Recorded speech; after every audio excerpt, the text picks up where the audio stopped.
Ryan, appreciate you taking some time to join us. A lot of people who follow me, they understand I like to go down a little bit of memory lane, minor league stories. It's tales that it's hard to believe at times. You got a minor league story for the audience that you look back at before you broke through to the big leagues?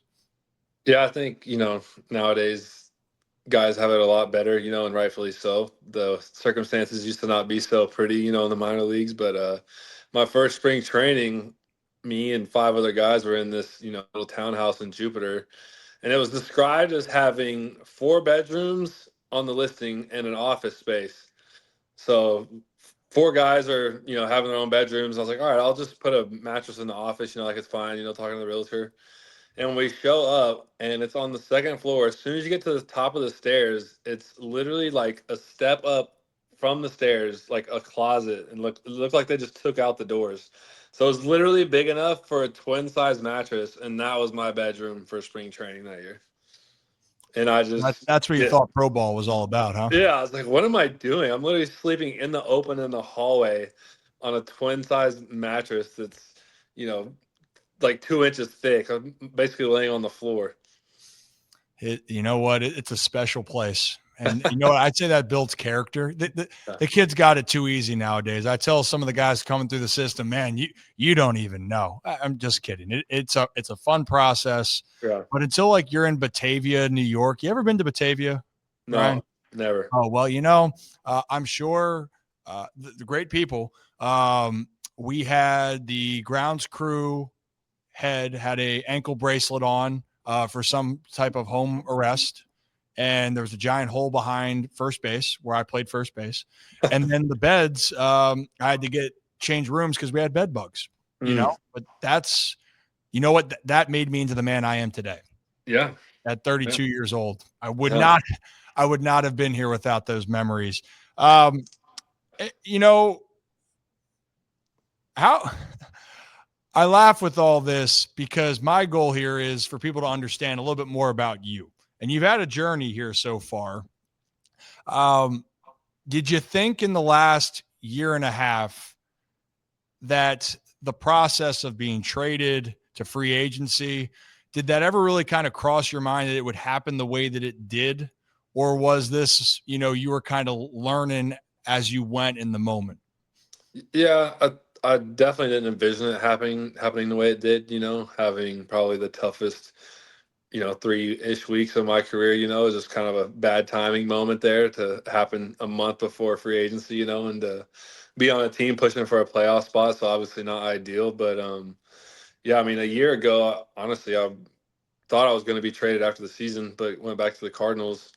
And obviously was traded to the Mets at the deadline. But honestly, I love my time in New York. The fans were great. The staff and everything was great. It's very first class way they treated players. And obviously, if you could turn back the clock, would have liked things to turn out a little bit different. But I'm a big believer that things happen for a reason. So Yeah, I mean, they do, but there is a lot of commotion. For those that don't know, what is it like when you get traded?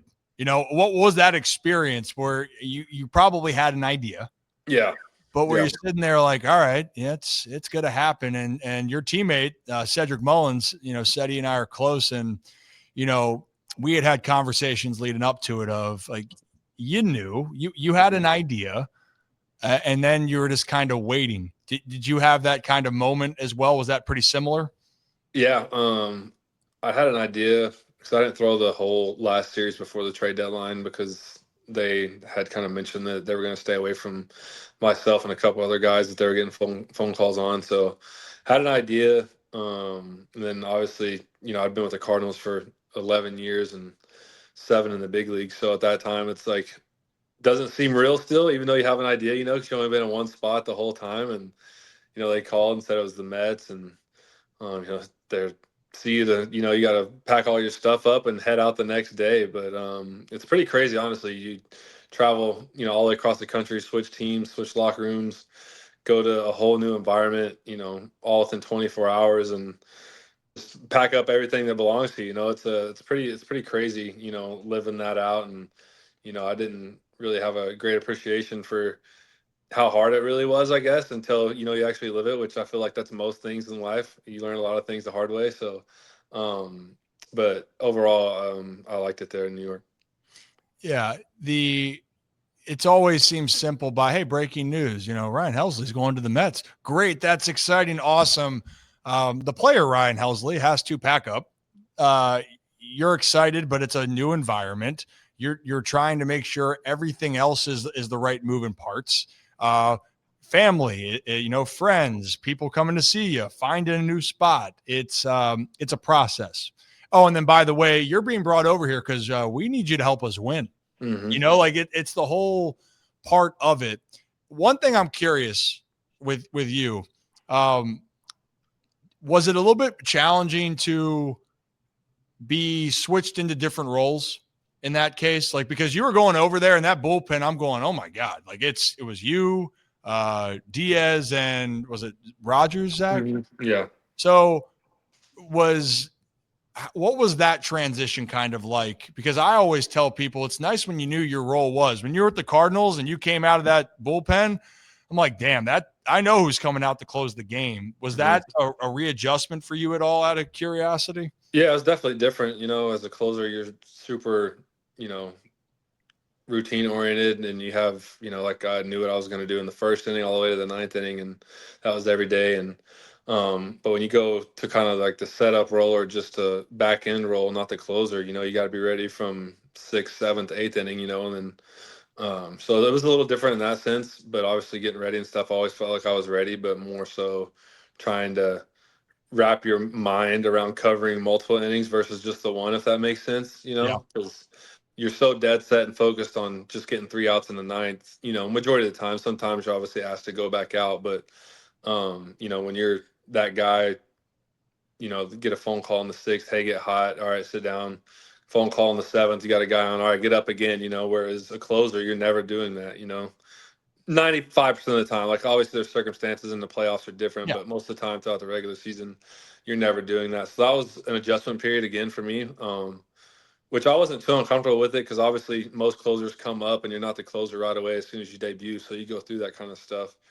Um, but overall, I think it was just a combination of a lot of things, that kind of went wrong, and it all just kind of hit the wall at once, So it's just really kind of unfortunate timing.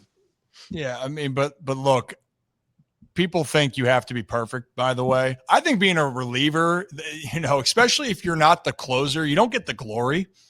But even if you are the closer, if you don't get the save or get it done, oh man, you suck this week, or oh, you're terrible. But if you're the guy that's setting it up, your job is to hand it off to the next person. Mm-hmm. And if you do that, no one even gives you like a pat on the back. It's like, oh, you're supposed to do that. Right. Yeah. Which is expected. Yeah. Like, hey, oh, you know what? Hey, Ryan, great job. Way to set that up in the eighth inning. No, you just go, all right, like maybe a little pat. And then, but if you give it up, oh, hey, dude, what's happening here? I'm in the camp here. I'm a big believer in your talent. I'm so glad I never had to face you at all at any point in the minors. I'm also losing my ear. Am I back? Can you guys hear me? Yeah. Yeah. Yeah, we can. You can hear me? Perfect. Yeah, I got you. Beautiful. Because you would give me nightmares. And also, this is what I really like about you. And I'm glad you did this. And I told you this might have been in your best pitch of the year last year. You were still in St. Louis. Where is it? And this is beautifully done. And the reason why I'm bringing this up is this is one of my best friends in the org, or that I know, Gavin Sheets, by the way, plays for the Padres. I told Gavin, I don't understand why he's leaving the bat on the shoulder here.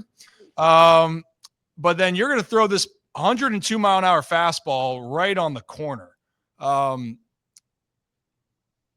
I think he's got to swing the bat personally. But in all seriousness, dude, that's disgusting.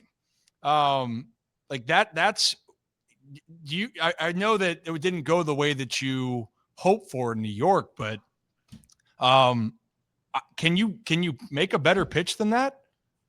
Yeah, that's hard right there. I actually know Gavin a little bit.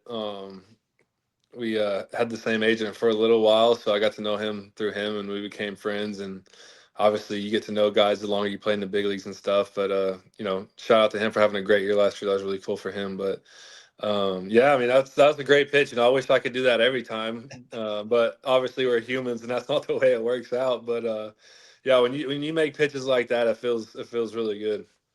Yeah, it does. Gavin said that's a ball, by the way. He did. He goes, "That's a ball," and I go, "Oh, you say you want to go to the automated strike zone, buddy. I think that's not working in your favor, Gav." And so Gavin's dad, too, Ryan, the backstory. It's not me just ripping on him of saying that we're friends. I knew him since he was born. His dad and my dad played together in the minor leagues and in the big leagues. But when I have a good example to talk about who the Orioles are getting, of course I'm going to pick my choices, specifically. Yeah. What's a way for you then that if people want to know about you, what should the Orioles fans kind of expect? I got the idea. We want to look at stuff. You got a ridiculously hard fastball. Your slider is sharp. And a lot of the times it can provoke a lot of swing and misses. But what's something about you that people should know about Ryan Helsley? Yeah, I mean, I feel like I'm a pretty easygoing guy. I think I learned early on in my career, especially in baseball, and you can probably attest to this, is you want to try to be the same guy every day, and whether ups and downs of baseball, you don't want to ride the highs and the lows. And I really just try to be, the best version of me every day and try to make those around me better and, feed off each other. I know we got a young clubhouse here, but we got a lot of talent, and I'm really excited, honestly, like truly, I'm truly excited to be a part of this group. And I've heard nothing but great things about Baltimore, and can't wait to get started and get down to spring. But I think overall, just a pretty laid back guy, and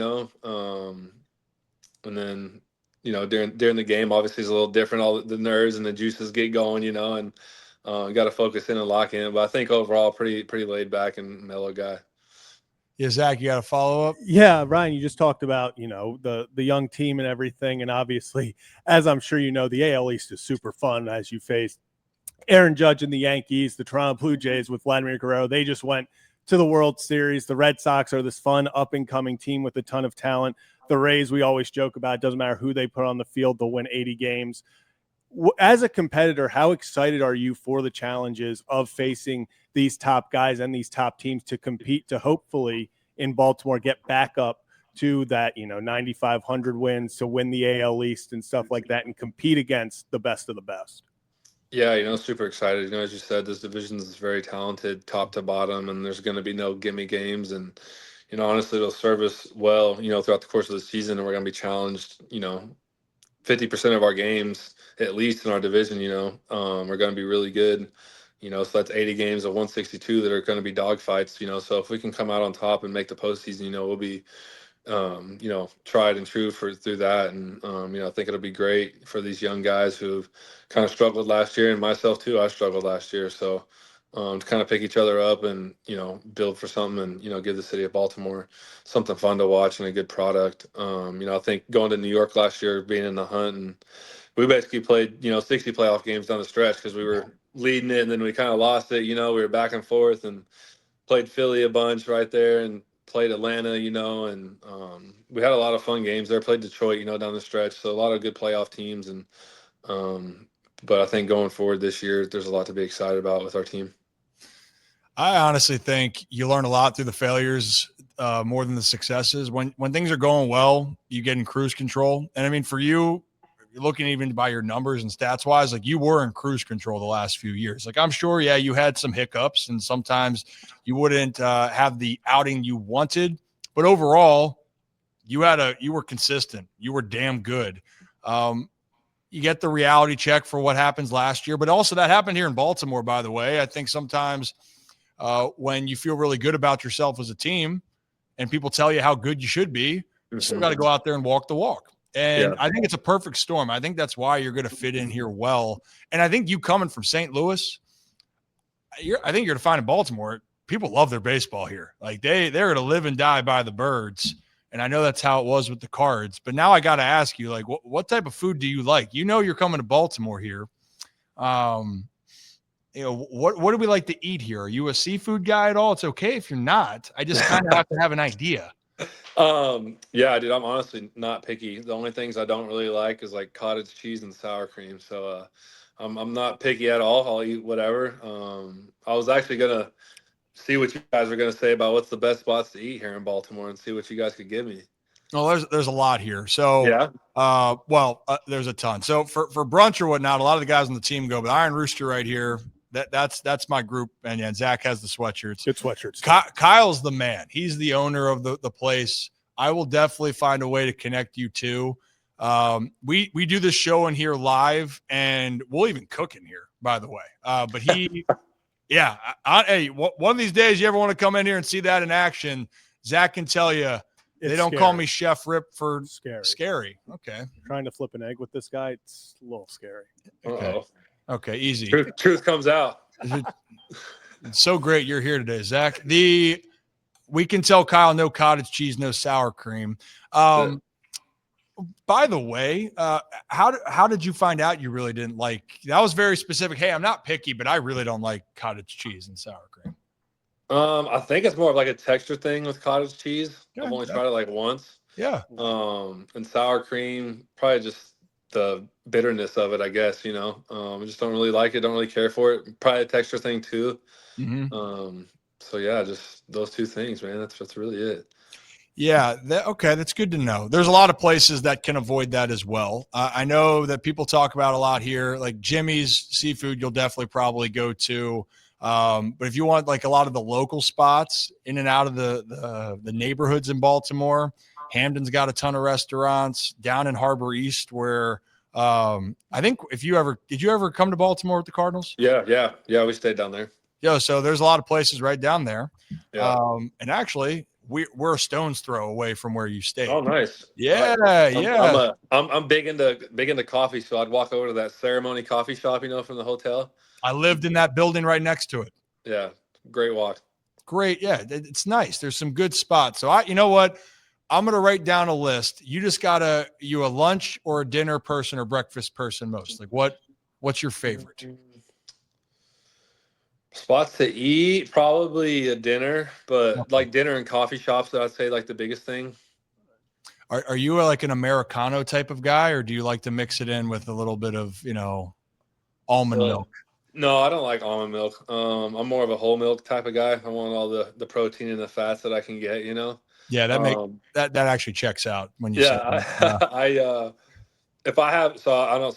When I have my second coffee, I usually resort to an Americano just so I'm not drinking, 25 ounces of milk every day. So I try to steer away from having too much milk. It's good. You know your body. And this is what people wanted to know. Like they want to know who Ryan Helsley is. Who's this guy that's coming out of the pen into the ninth inning? This is what they need to know. Coffee, not almond milk. You give them that whole stuff. Americano for second because you know your limit.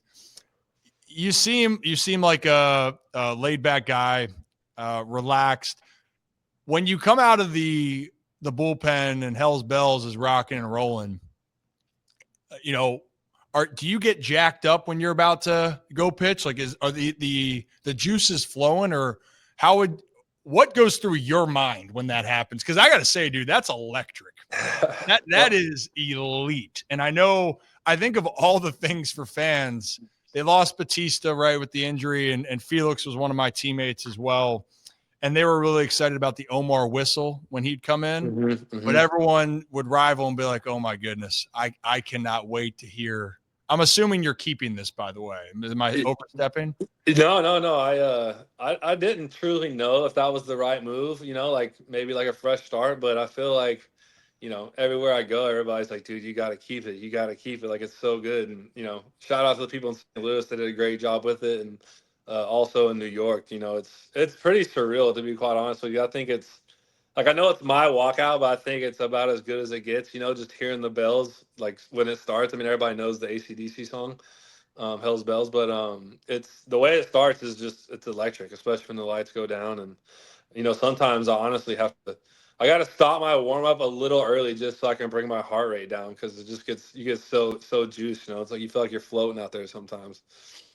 So part of that's the reason why you hit 102. You're locked in. Yeah, I think that definitely helps. Yeah. Is it cool to throw 102? I had a poo arm. Like I could throw 80 poo. I mean, like, does it ever sit in that you just throw absolute fuzz?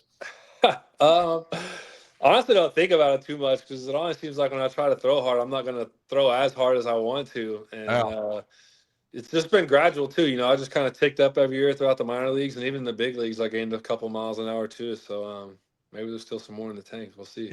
Yeah, don't try to do any more. I think 102 is fine. Okay, 96 is fine if you locate it, and then that slide piece, whatever you're doing. I think you're going to be pretty damn good, and I think you're going to find out that a lot of people are going to be huge supporters of you here, including myself. I will help you out in any way. If you want restaurant recommendations, you want to cook, you want Chef Rip to make something for you, I got you. Last thing, it's not even baseball related. We talked about this. It's a hot topic. Well, one of our good friends is on the Ravens, and you would think that Georgia is the greatest team of all time ever in the SEC. College football playoff. There's a lot happening here. From what I understand, we got a big OH. There we go. IO. I mean, it runs through the Big Ten in Ohio State for the college football playoff. Am I wrong with this? No, you're right. Okay. Yeah, you're right. What about Indiana? I'm excited to see that game. Honestly, I can't wait. I think they're really good. Honestly, I don't think they're as good as Ohio State, but I think they're gonna prove to people that they're a good team. Yeah, I'm hoping for it. I also, too, you're going to have to meet, his name's Nick Moore. He's the long snapper on the Ravens. If you want to get him fired up, just say that the Big Ten, that is the Conference of Champions now. It floors him. to no belief. Jermont Jones got traded from the Titans to the Ravens during the season. And he just said, screw the SEC. He's an Ohio State guy. So that's why. Zach, last thing real quick. I was just saying about Nick Moore. We'll go on 20-minute tangents. We won't get anything else out of the interview. We'll just be talking. We'll be like, yeah, well, Georgia's losing this week. And the rest of the show's just derailed. There's nothing else talked about the Ravens or anything. It's just, the only time we lose is when our backups are in. I'm like, okay, Nick. Okay. Yeah. You know what? Yeah, go ahead. I need to get a hold of him and tell him I need a football. I like to throw the football around a little bit pregame, so I need to get one of those Ravens footballs out there. Get it out there to the O's. Are you? Hey, if the Ravens got a big one on Sunday here, and people love the Orioles, people love the Ravens too. Yeah. Are you going to try to come to a playoff game if the Ravens get in? I mean, why not? I mean, I was sad that the Rams left St. Louis, so we no longer had a football team. Football was like my first love, so. Being in a city now that has an NFL team, I'm excited. I can't wait. The town buzzes when the team's playing well. If they win this game against Pittsburgh, it feels good that there could be a postseason game here. And did you play football then? Yeah, I played in high school all 4 years. Okay, that's a good quarterback. Yeah, I was receiver and safety. Save the arm. Save the arm. So what were you considered? Like, what was your player comp? Oh, I don't know. I went to such a small school. I played both sides of the ball and never came out. I graduated with like 70 kids. So if you were any type of athlete, you were playing every sport and it was all hands on deck. So yeah, I'm trying to look at, how tall are you? You can help me with this process. 6'1". You're 6. Are you 6'2"? 6'2", 6'1". 6'1" without shoes, 6'2" with shoes. Yeah. Okay. MLB gave you some credit there. They said 6'2". Good for you. Yeah. I'll take it. Yeah, I was gonna say, I got to find a good comp because you're not like a slot receiver then by that style. Are you a hard hitting safety? Could that have been it? Maybe like a John Lynch. Why not? Yeah. I can see that. No, receiver wise, probably more like an Adam Thielen. Not the fastest, not the shiftiest, just consistent and gonna catch the ball. I love that comp. Look at that. He's a gamer. He's a gamer too. And that's what it seems like you are. Well, you know what, Ryan? Hey, I appreciate you, man. I can't wait for you to get to Baltimore. I think you're going to love it here. And I think you're going to just whoop some ass personally. So I look forward to the bounce back, and I will find a way to get you those contacts go for the places. All right. Thanks for having me. Where you can cut the recording. Was that cool? Yeah, Easy, that was simple great. enough. Yeah, that was